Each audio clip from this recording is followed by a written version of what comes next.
Okay, it's July. You go out to do that threshold session that you did back in April and held 405 a kilometer. That day felt controlled, but now you're grinding and you can't hold 430. Same session, same effort for the legs, but the watch is telling you you've gone backwards. Your first thought is, I'm losing fitness. I'm 3 months out from my race and I'm falling apart. You're not losing fitness. You're reading a broken instrument. And if you don't understand what's actually happening, you'll spend the whole summer chasing the wrong number and you'll dig yourself in a hole that you never needed to be in. So here's what's happening under the bonnet. When you're running and it's hot, your body has two jobs to do. And those two jobs are both competing for the same blood supply. The blood has to deliver oxygen to the muscles and it has to shift heat to the skin to keep your core body temperature down. In cool weather conditions, those two things don't fight against each other. In the heat, they do. So blood gets pulled to your skin to cool you. Your heart rate climbs to keep the muscles supplied. Your core temperature creeps up and everything costs more. The same pace that felt easy in April now sits at a higher heart rate and a higher perceived effort. That's not weakness, it's just physics. A 10-degree rise in temperature will genuinely slow you down. And the hotter and more humid it gets, the bigger the tax. The pace slowed down, your fitness didn't. Now, if you're looking for help, you'll find the same answer everywhere. Slow down.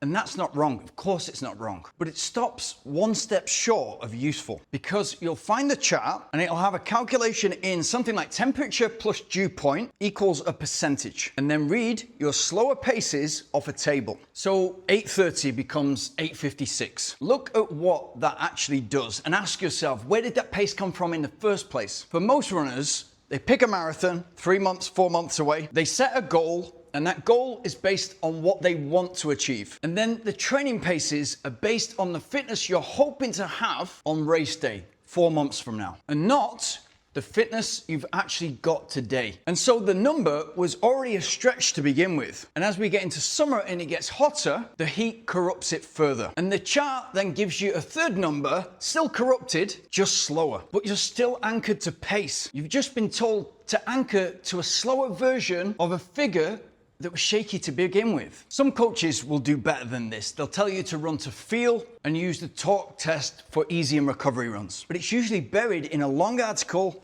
while the headline advice stays the chart. The honest problem isn't that nobody has the answer, it's that the loudest advice anchors you to the wrong thing. Let me tell you where I really learned this. Right now, your two enemies are heat and humidity. The race I fell in love with had heat, humidity, and started at 700 meters altitude and finished at nearly 3,400 meters altitude. So an uphill only race where you're dealing with low, mid, and high altitude. It's nice and cool when you're starting in the dark, about 18 to 22 degrees Celsius. And then as soon as the sun comes up, it jumps 25 to 35 and often 40 plus degrees. And the whole race has an average gradient of 6%, but it's very seldom consistent. So the air's getting thinner and it's getting hotter. Every one of those things, heat, humidity, the gradient and the altitude, does the same thing to your watch. It makes pace irrelevant. It's meaningless. If you try to run it to pace, if I tried to run it to pace, I'd blow up. And so what gets you to the finish is becoming incredibly in tune with your body, heart rate, your breathing rate, and feel around that. And I always say this, like, how does it feel? If you're 10K into a marathon and you feel like it's a 9 out of 10, it's gonna be a long day. If I'm at the halfway point in that race and I'm at a 7 out of 10 going into the high altitude and hotter conditions, then I'm toast. It took me 8 years to fully understand that. But when I did, I won the race and set the course record. Your summer is a smaller dose of exactly the same lesson. You might not have the altitude or the mountain, but the heat and humidity is going to corrupt your signal in exactly the same way. And the fix is exactly the same. So here's what to actually do. Forget about pace and anchor your sessions to effort. Now, you can take the scientific part of that as far as you want. You can go and get tested in the lab, you can get tested in the field, but, and I've seen many, it's who is testing you, what equipment they're using, how the data is read. And it's not who's doing the test or the simplicity, even with the best equipment and well-calibrated equipment, it's who is looking at that data and analyzing it. But to keep it simple, if you're training for a marathon, then you can pull up previous marathons and have a look at the average heart rate that you sustain for the marathon. If you've done a few marathons, you'll realize that stays pretty consistent. If your heart rate was 160 average and you paced it well, you're not going to see in the next race all of a sudden the heart rate goes to 175 average. If you're getting significantly faster, of course, less time spent out there, you can put in more effort. But look at that average heart rate and work to that. And I don't want to go too much into detail here, but if you've been taking your heart rate from your watch and now you're using a heart rate monitor, there's a significant difference between the two. Gold standard heart rate monitor, the armband, if you're wearing it perfectly, and few people do, is about 2% off, and the watch is 7% off, or just under 7%. Now let's say your average heart rate was 150 beats for that last marathon, and you're still calculating based on the watch, or you're still calculating based on the heart rate monitor. Then running is all about becoming more efficient. And so if that marathon was paced well, and maybe you started around 145 beats, you got to 150 beats, then when you could see the finish line, you put it in and got to 55 beats or 156 beats, then what you can do is work on those efficiencies. The start of a marathon, 145 beats, aiming for that range between 142 and 148 beats. That's probably your 4 or 5 out of 10 perceived effort. Then your 150 beats, that average. And so I'd be aiming for about 147 to 153 beats. And then some work at the upper end of that towards 155 beats and beyond. So how do you compare sessions? I'll tell you that in a second, but one caveat. You could go to the best, most sophisticated lab with the best equipment in the world and have that data analyzed by the best physiologist in the world. That's still gonna be a proxy from one day in the lab on a treadmill. So what is always gonna be king is, how does this feel? Perceived effort. And so if you're still saying, I don't know what 6 out of 10 is, I don't know what it feels like, then get used to it, because that's going to be around your marathon effort. So how do you compare sessions? So back in April, when you were flying, it was 12 degrees Celsius or 53 Fahrenheit. And you hit a certain pace and you thought, brilliant, I'm on track. Now it's July, you're getting up early morning, but it's still 25 degrees Celsius, 77 Fahrenheit. So all of a sudden you start to panic because the pace is coming down. And immediately you think, as I said before, I'm losing fitness. I've got my marathon in 3 months.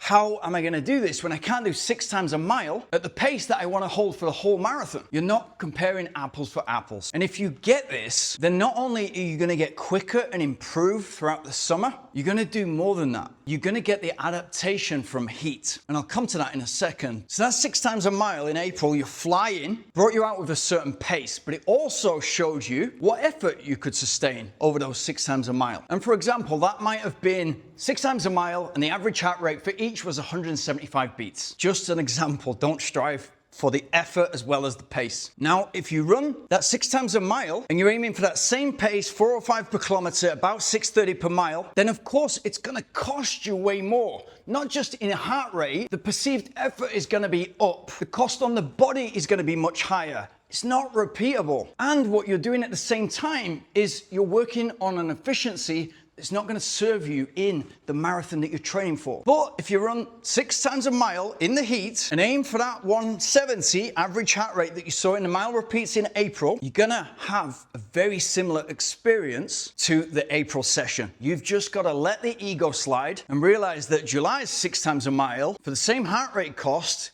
is much slower. So you're not just surviving the summer, you're banking something way more important. In the heat, 2 accounts fill up quietly. One is the specific fitness you're building, assuming you're doing the right type of sessions that you need to do to move forward optimally. But the other account that's filling up quietly is heat adaptation. And this, if done right, is a superpower. Look at what happens. Your blood plasma volume expands. Heart rate, sweat, salt. And most of that lands within inside 2 weeks, but will develop with time. Now, going back to Granada, heat, intense heat, altitude, high altitude, the gradient, I tried it all. I was a self-experiment and still am in my running career. So I've tried live high, train low. I've tried live low, train high. I've tried live high, train a little bit less high. And from personal experience, heat training wins every day of the week. And although that's one person's experience, I'll try to back it up with science. But if you're training for New York Marathon, Chicago Marathon, San Sebastian Marathon. And right now you're worrying, you're panicking because you can't hold pace. I hear it all the time. I can't even hold marathon pace for 10 miles. Of course not. It's 110 Fahrenheit outside. It would be a wild thing to attempt it. Now this works all the way up. Look at Western States at the weekend. A 100-mile race ran on the coolest day in its 53-year history. And the whole field cashed in. The highest finish rate ever recorded. Top 4 below the old course record, which was rapid. Many of those runners, and it's only a small field of 365, but many of them would have been training for what usually is a very hot race, where one of the main challenges is staying cool. So this summer, instead of chasing a pace that didn't make sense on a good day, trust in the process, work at the body's rate.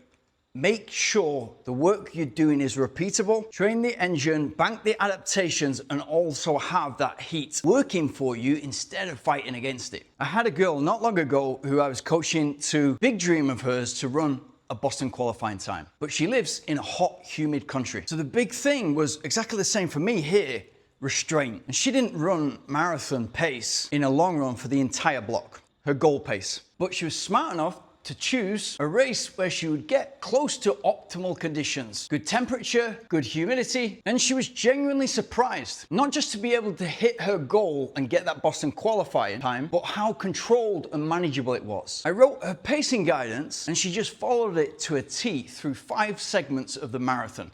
That in itself is very freeing for the mind. A massive respect to her. Very busy job, lots of travel, small children, a lot of spinning plates.